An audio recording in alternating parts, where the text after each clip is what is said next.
Have you ever wondered why some people, from the very beginning, make you feel safe?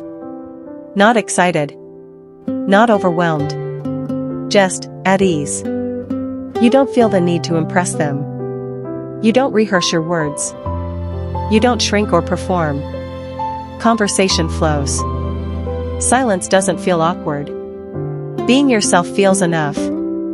That feeling, that quiet sense of comfort, that's where connection often begins. Before love is named.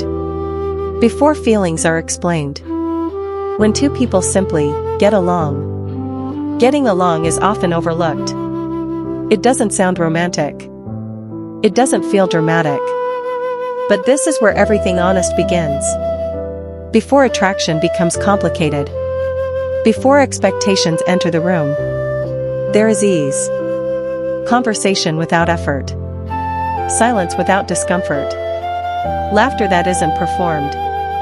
No trying. No impressing. Just presence.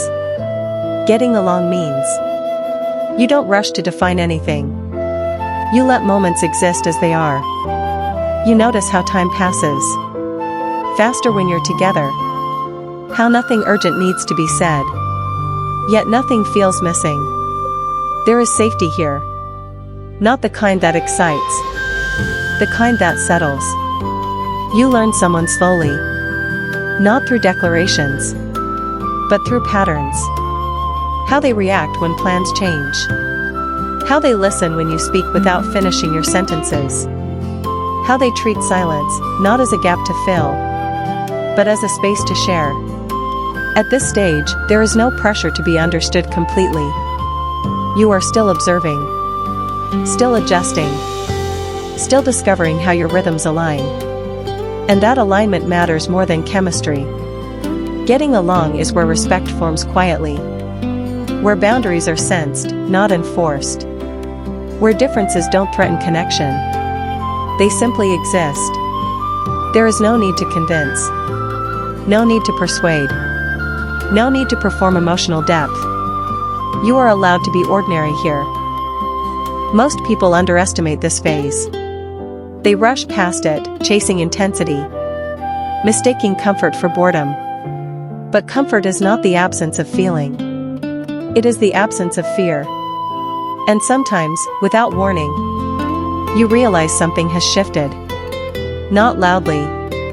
Not suddenly. Just a subtle awareness. This person feels familiar. And familiarity feels rare.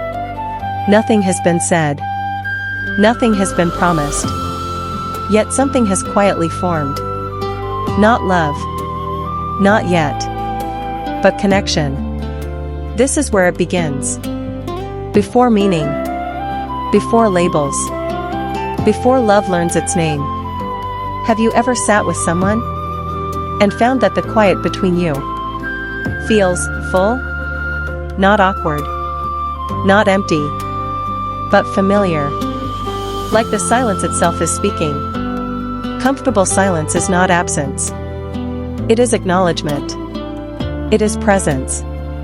It is the kind of space where trust grows slowly. Where hearts learn each other's rhythm. And where friendship inches toward something more.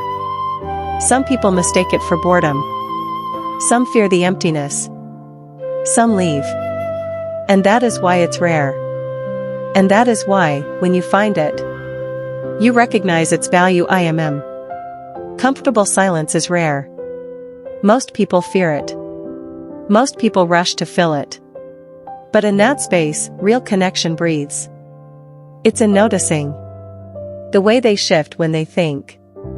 The small sighs that escape without words. The rhythm of their breathing. How your own quiet adjusts naturally to theirs. No conversation is required. No explanations. No performance. Being together in silence teaches more than words ever could. It shows patience. It shows trust. It shows respect for each other's presence without demanding attention.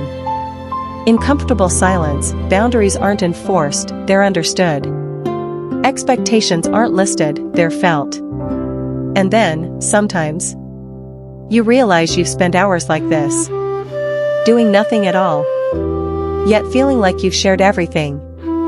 This is where love often begins to linger quietly. Not in grand gestures, not in declarations, not in trying to impress, but in simply being. Have you ever noticed how the smallest moments can leave the deepest impressions? Not the big gestures, not the dramatic declarations, but the quiet, ordinary things that somehow stay with you. A shared cup of coffee in silence, the way someone remembers your favorite song, a laugh over something neither of you will ever forget, or a glance that says, without words, I see you, and I'm here. It is in these shared moments that connection slowly solidifies. Not through effort, not through grand acts, but through presence, through consistency, through noticing. These moments teach patience. They teach attention. They teach you to be present in ways words cannot describe. They remind you that love, or what will become love, often grows quietly, between gestures, pauses, and ordinary days. Sometimes you only realize their impact much later. A memory surfaces, a smile appears, and suddenly you remember the weight of that small shared moment. It lingers. It shapes you. Shared moments are also the mirror of trust. When someone lets you into their ordinary life, without pretense, they are showing you their real self. And you learn to mirror that trust. Not everyone notices them. Not everyone values them. But if you do, you begin to see that the ordinary is extraordinary. That intimacy doesn't always announce itself. It doesn't need to. It simply grows. Quietly. Steadily. Naturally. If these reflections resonate, if you've ever experienced a shared moment that stayed with you long after it passed, please subscribe for more quiet reflections from the unspoken mind.